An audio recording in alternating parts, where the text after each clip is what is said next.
de Mónaco y ruego a Protocolo que lo acompañe al salir de la sala. Ahora ruego también a Protocolo escoltar al excelentísimo Gabriel Boric Fonte, presidente de la República de Chile, para que pronuncie su alocución.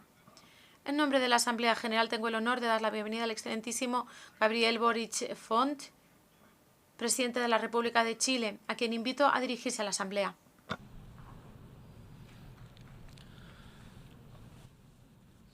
Señor presidente, estimadas y estimados representantes de los Estados miembros de las Naciones Unidas, porque tenemos la firme convicción que la democracia es memoria y futuro. En nuestro país hace 9 días conmemoramos los 50 años del golpe de Estado que el 11 de septiembre de 1973 fracturó brutalmente nuestra convivencia, trayendo muerte, dolor, persecución y miseria en mi patria. Las imágenes de La Moneda, el Palacio de Gobierno siendo bombardeada, la inmolación del presidente constitucional de Chile, Salvador Allende, y también la evidencia que el gobierno de Estados Unidos de la época, a cargo del presidente Nixon, habían conspirado desde un inicio para promover el fracaso del gobierno chileno, conmovieron la conciencia democrática del mundo. Mientras habían algunos países que en esa época apostaban por la desestabilización de democracias frágiles y otras más robustas, hubo también organismos multilaterales como el Sistema de Naciones Unidas, que jugaron un rol fundamental en la defensa de los derechos humanos y de la democracia, porque desde un primer momento se la jugaron por defender a los que más sufrían, a los más desvalidos, en América Latina, en Chile y en gran parte del mundo. Por ello, tenemos con Naciones Unidas, así como con varios de los países aquí presentes, una enorme deuda de infinita gratitud. Fueron miles quienes anónimamente prestaron auxilio a los perseguidos, salvaron vidas y ejercieron una solidaridad que hasta el día de hoy nos conmueve con las víctimas de la dictadura encabezada por Augusto Pinochet. Desde entonces, nuestro país ha recorrido un largo camino. Como chilenas y chilenos nos sentimos orgullosos de habernos unido para poder recuperar la democracia, restaurar la república y rehacer el camino de ampliación de derechos y de las libertades fundamentales que habían conquistado los fundadores de nuestra patria. Chile es un país que ama y fomenta la paz, y desde esa identidad que nos caracteriza es que vengo a hablarles. A 50 años de esta tragedia que les describo, asumimos nuestros dolores y los hemos ido enfrentando con iniciativas como la Comisión Rettig, la Comisión Valeg o hoy día el Plan Nacional de Búsqueda. Pero consecutivamente Chile es un país que progresa porque hemos sacado lecciones de nuestro pasado. Estamos reviviendo nuestro pasado para poder construir un mejor futuro. Y desde ese aprendizaje nos proyectamos a los desafíos que nos plantea el presente. Y yo diría que el principal, y con el cual estamos mayoritariamente de acuerdo, y lo he escuchado en los discursos que nos han antecedido, es que los problemas de la democracia siempre deben resolverse con más democracia y nunca con menos. Y que un golpe de Estado jamás es inevitable. La democracia siempre ofrece alternativas. Aprendimos también que los derechos humanos son una base ética irrenunciable en la acción política y que los derechos humanos no tienen un color político y deben ser promovidos y defendidos en todo tiempo y en todo lugar. Y su condena debe ser clara sin importar cuál sea el color del gobierno que los vulnere. Este es un principio que hemos sostenido y seguiremos sosteniendo, en especial como miembros del Consejo de Derechos Humanos de Naciones Unidas. Aprendimos a través de nuestra historia también que la democracia es frágil, que no está garantizada para siempre y que por lo tanto debemos cuidarla, que la violencia no es aceptable como forma de acción política en democracia y que debe siempre prevalecer el diálogo entre quienes piensan distinto, lo que también aplica a las relaciones entre los países. Por eso quiero reafirmar la vocación profunda de Chile por el multilateralismo y los mecanismos pacíficos de solución de controversias. Aprendimos también, y esto creo que es importante destacarlo en tiempos de polarización, que cuando logramos unirnos en pos de objetivos comunes podemos avanzar de manera plural por el beneficio de nuestros pueblos. Porque es cierto, y quien quiera que siga el debate en nuestro país podrá ver que en Chile persisten grandes diferencias, pero también hay grandes consensos. Y es así como en conjunto, con los 4 expresidentes y presidenta vivos actualmente, y mi persona firmamos un compromiso de cara al futuro por la democracia y los derechos humanos. E invitamos a otros líderes de Estado también a adherirlo. Y también, incluso en los momentos de más algidez política, somos capaces, oficialismo y oposición, de juntarnos para buscar caminos que nos permitan salir de los entrampamientos y poner a nuestro pueblo por delante de nuestras legítimas diferencias. Y es así como en conjunto, insisto, en conjunto, oficialismo y oposición, vamos armando camino para poder atender a las demandas de nuestro pueblo.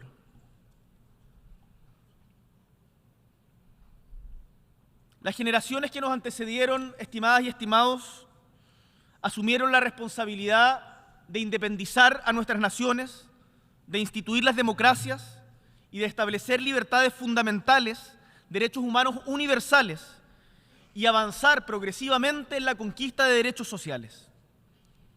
A mi generación, la que aún no había nacido para el golpe de Estado de 1973, nos toca la no menos difícil tarea de consolidar y defender muchos de esos legados, al mismo tiempo que enfrentamos con optimismo las nuevas amenazas y desafíos.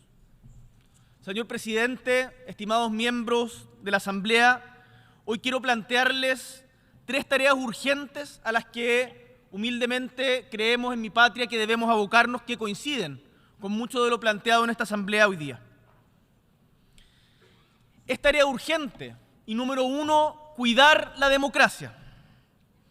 Debemos detener el avance de la intolerancia y de los autoritarismos, enfrentar decididamente a la desinformación que corroe nuestras democracias de forma institucional y sin complejos, a la vez que defendemos los avances en los derechos de las minorías y también de quienes no son minorías, sino mayoría, como las mujeres, cuyos avances y derechos se ven amenazados por sectarismo y fanatismo de diferente tipo. Tenemos, estimados y estimadas, que atender a las causas profundas de la desafección que genera la democracia, porque vemos con preocupación que su pérdida o su fragilidad hoy día puede que no se exprese en los golpes de Estado del siglo XX, sino que tenga nuevas formas, incluso algunas con apariencias de mayoría. ¿Por qué la democracia hoy día no está satisfaciendo los anhelos de pueblos que desean urgentemente, que necesitan seguridad, mayor igualdad, salir de la pobreza? La democracia tiene que ser capaz de entregar resultados y debemos abocarnos con mucha fuerza a ello. Cuando las instituciones tardan en dar respuesta o no lo logran a tiempo de forma clara, la corrupción, el crimen organizado, las múltiples desigualdades, todos esos desafíos que van corroyendo nuestras instituciones, la población deja de confiar. Por eso, cuidar la democracia, estimadas y estimados, implica hacernos cargo de las frustraciones, los anhelos y las necesidades de la ciudadanía, canalizando los desafíos que impone nuestro tiempo y avanzando con acciones concretas, con mayor libertad, prosperidad, justicia social, sostenibilidad y poniendo siempre el interés colectivo por delante de los intereses individuales, en particular de los intereses individuales de quienes tienen más poder, entre ellos de nosotros como gobernantes. En este sentido, también defendemos el respeto irrestricto a los derechos humanos como avance civilizatorio independiente de qué gobierno esté en el poder. Por eso me siento en el deber, como hemos señalado en otros foros internacionales, de denunciar ante esta Asamblea y el mundo la persecución que hoy día vive todo quien piensa distinto del gobierno del régimen dictatorial del señor Ortega y Murillo en Nicaragua, en donde no solo se prohíbe su participación en elecciones, sino que se les persigue, se les priva de nacionalidad, se les allanan sus casas y se les priva de derechos políticos. A su vez, estimados y estimadas, tenemos que pensar conjuntamente que cualquier solución a los problemas pasa necesariamente por un diálogo multilateral. Y por eso tenemos que decir con claridad que cuando se imponen sanciones de manera unilateral, no se está aportando a la solución. El caso de las sanciones a Venezuela, hoy día, desde nuestra perspectiva, no aportan a mejorar las condiciones de vida del pueblo venezolano. Y tenemos la convicción que para garantizar que haya elecciones libres con garantías a todos los sectores, es también imperativo que Estados Unidos levante las sanciones que hoy día tiene contra Venezuela. No podemos sino decir que lo mismo nos violenta respecto a las sanciones hace tanto tiempo establecidas sobre Cuba. Y en esto quiero ser muy claro. Declarar que Cuba es un país que promueve el terrorismo no solo es falso, sino que nos violenta. Y por lo tanto instamos a Estados Unidos a seguir la línea que en su momento tuvo el gobierno de Barack Obama, cuando lo sacó de esa infame lista, que ya lleva 3 años repitiéndose y que tanto daño le hace no al gobierno, al pueblo cubano que no lo merece.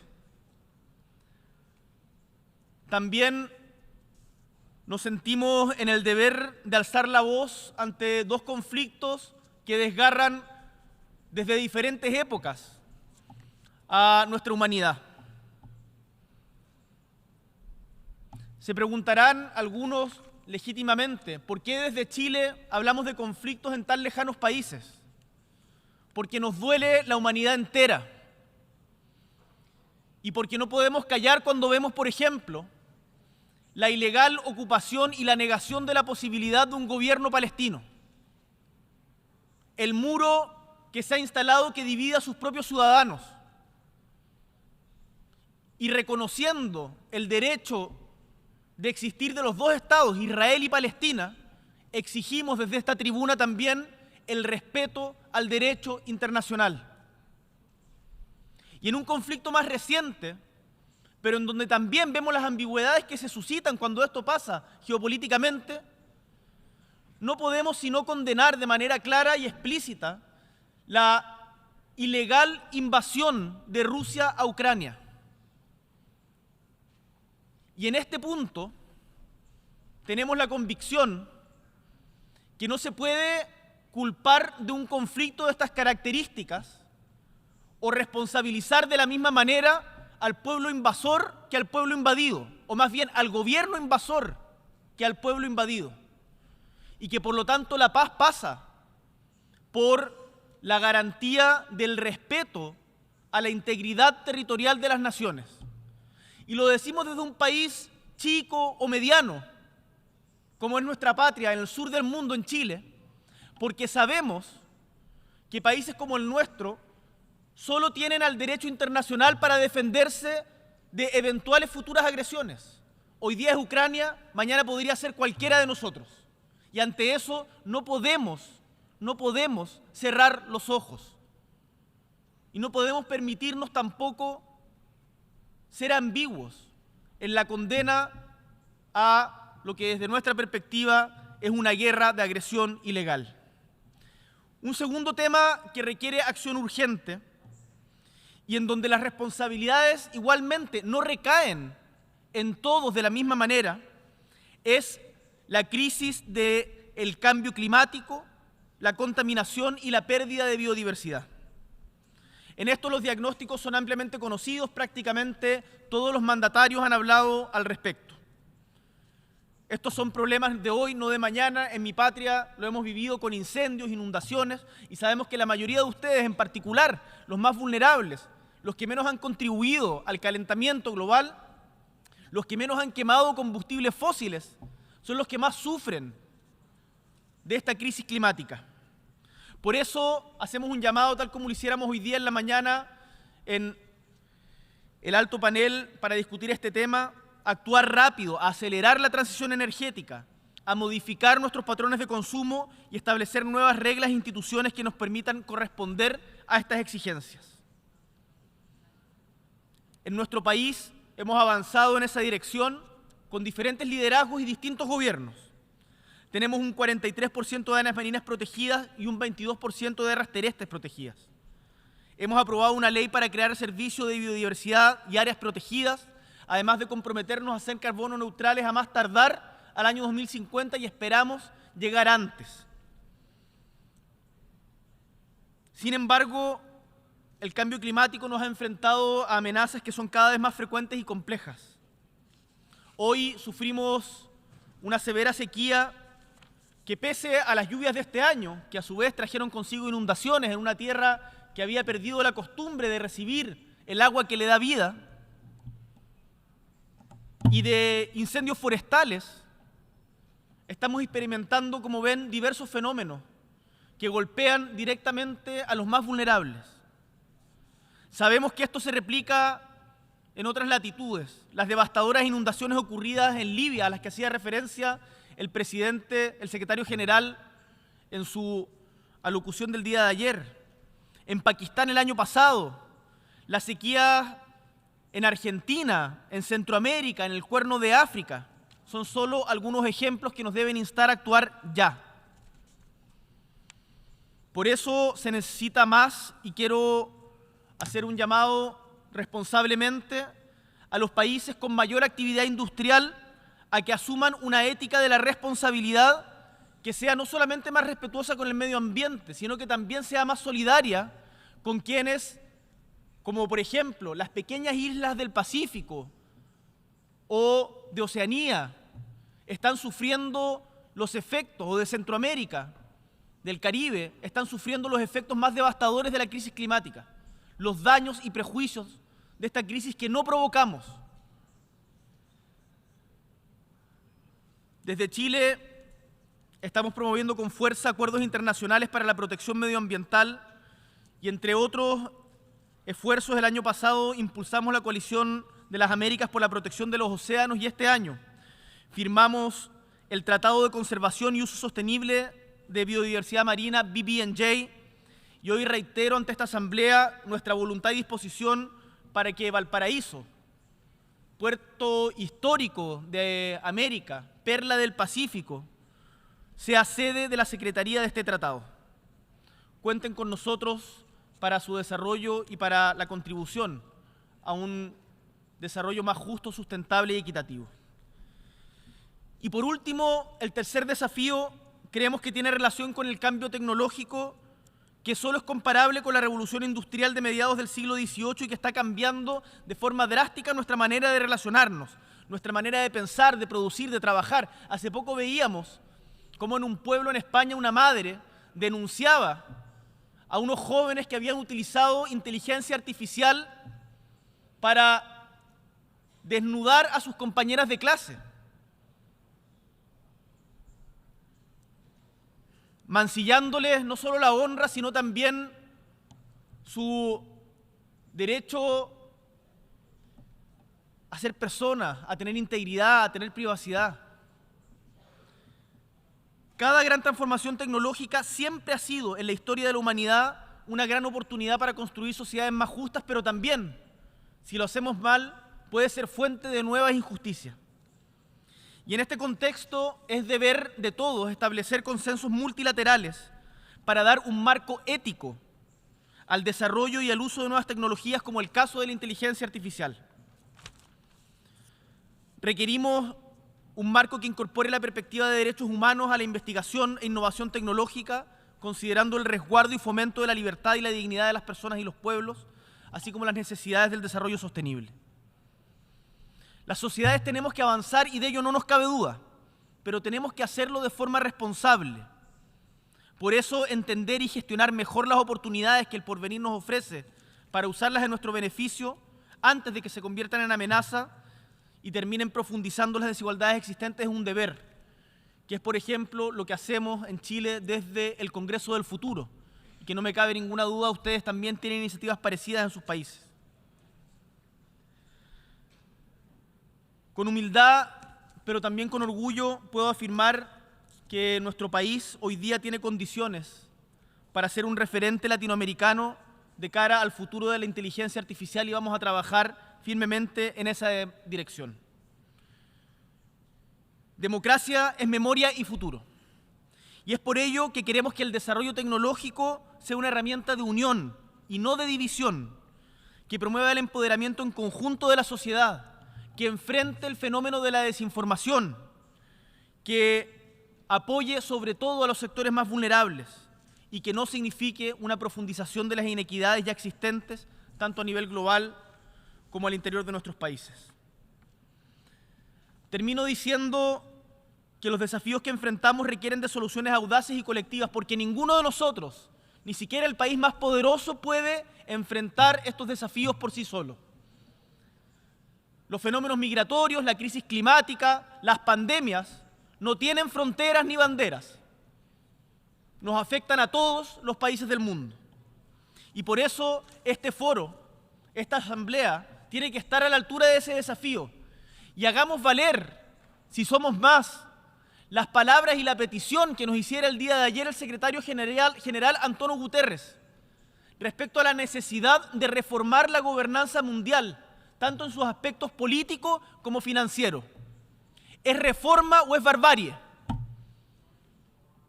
Nosotros estamos por la reforma y le decimos al señor secretario general que cuenta con nuestro apoyo para reformar no solo el Consejo de Seguridad, sino también las organizaciones financieras nacidas después del consenso de Bretton Woods. Insisto, democracia es memoria y futuro, y en este camino hacia un mundo mejor, el rol de esta Asamblea General es decisivo. Por eso, y porque hemos aprendido de nuestro pasado, y como representante de las nuevas generaciones, soy optimista respecto a lo que está por venir. Porque esta misma Asamblea, a lo largo de sus más de 70 años de historia, ha demostrado que incluso en los momentos más difíciles es posible que la humanidad logre acuerdos y caminos hacia la cooperación y la convivencia civilizada. Siempre, estimados y estimadas, podrán contar con Chile para promover y defender los derechos humanos, el multilateralismo, la democracia y construir juntos un desarrollo sostenible y un mundo sin pobreza y más igualdad social. Muchísimas gracias. On behalf of the Assembly, en nombre de la Asamblea agradezco al presidente de la República de Chile por su intervención. El protocolo, por favor, acompañen